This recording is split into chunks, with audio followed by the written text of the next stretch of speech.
In this WrestleTalk news, WWE removes an Anti-Sasha Banks sign, Triple H feuding with Tony Khan, the main roster invades NXT, and more. Subscribe and enable notifications to always on for daily wrestling news videos. Because every time a new person subscribes to WrestleTalk, a WWE wrestler gets their first name back. Support WrestleTalk!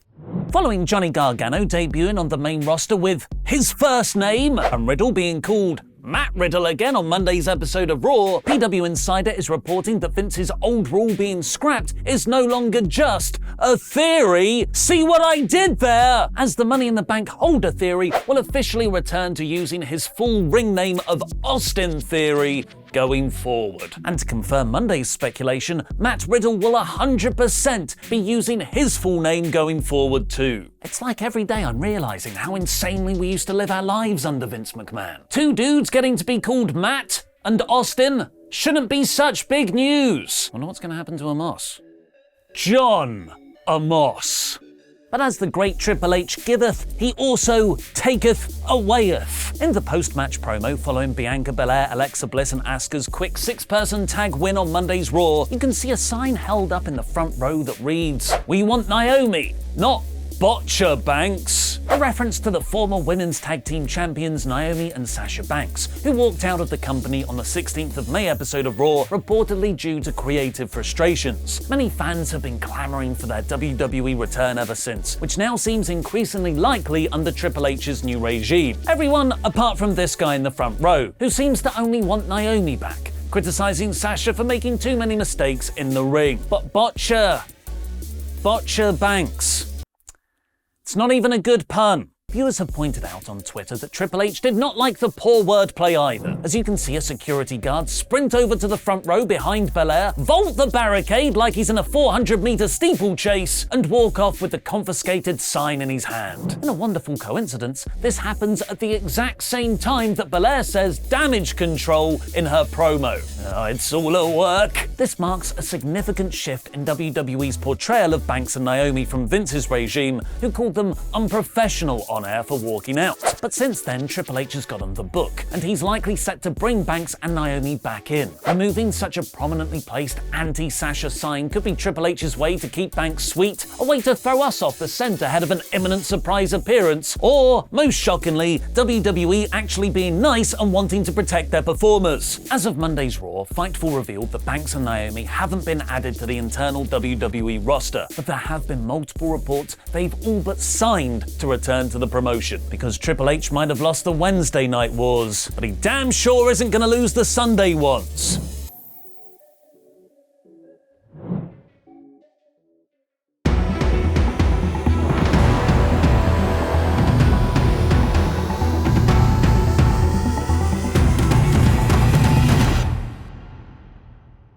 Upon Vince McMahon's totally amicable, not controversial at all resignation from WWE last month, he just decided he wanted to retire on a beach somewhere, everyone. It's totally fine, he deserves it. His opposite number in AEW, Tony Khan,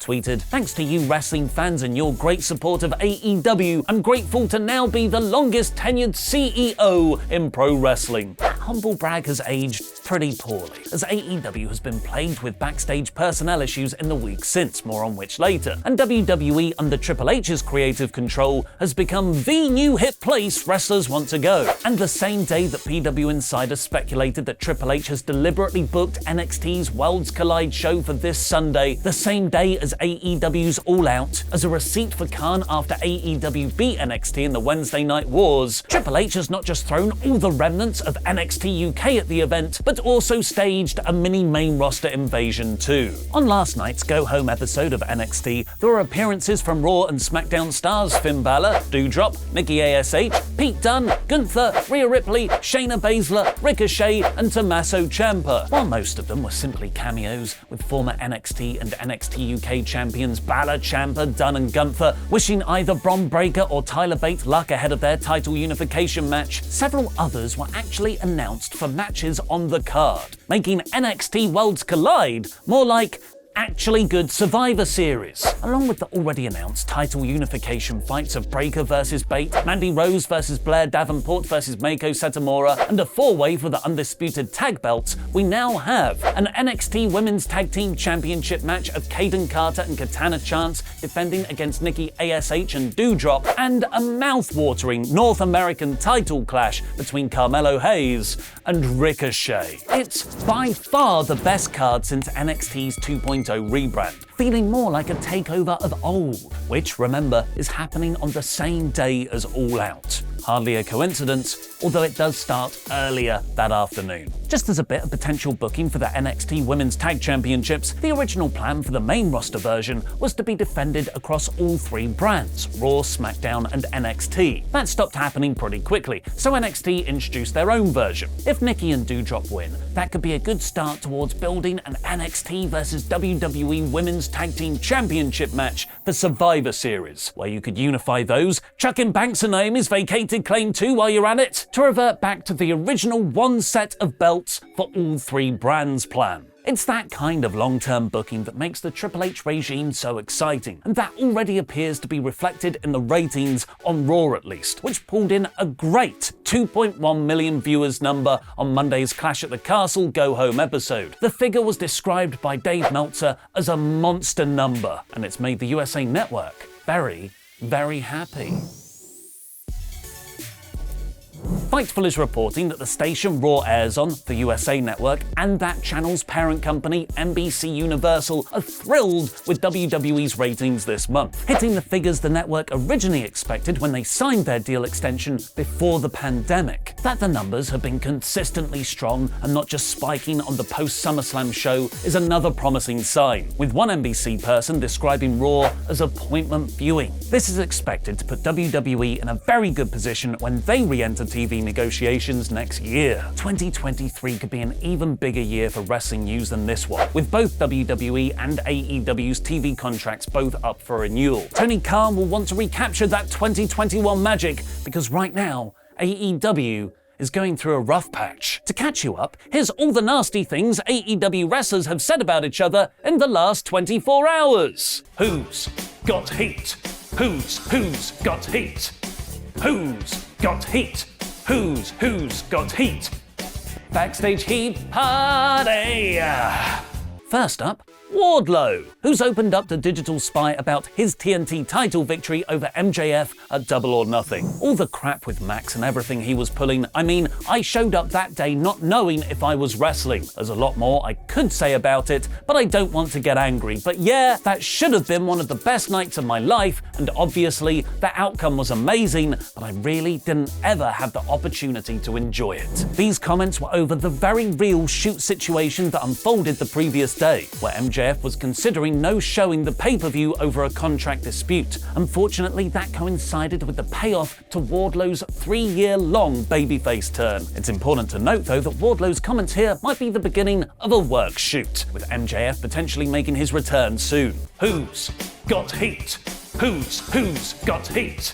FTR have told my boy Louis Tangor over at Give Me Sport that they were expecting a winner-takes-all AEW, ROH, New Japan and AAA Tag Team Championship match against the Young Bucks at this Sunday's All Out. I think we all were. Saying regardless of what we feel about them personally, they thought it was the money match to put on. Although they are happy with the 6-man tag they're booked in instead. Who's got heat? Who's got heat?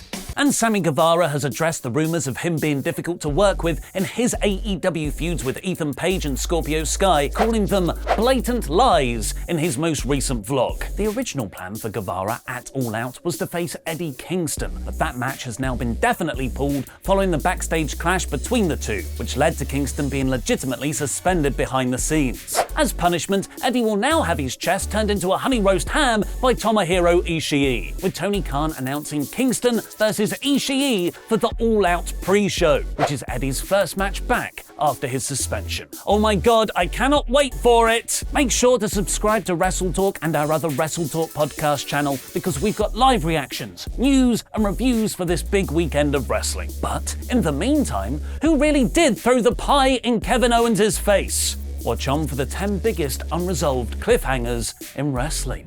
The cliffhanger. the tried and true way to get people coming back. Doesn't matter what it is, you slap a to be continued at the end of a show or movie, and contractually, you have to watch the next one, even when one episode of Netflix before bed becomes glancing at the clock and seeing 5:30 a.m.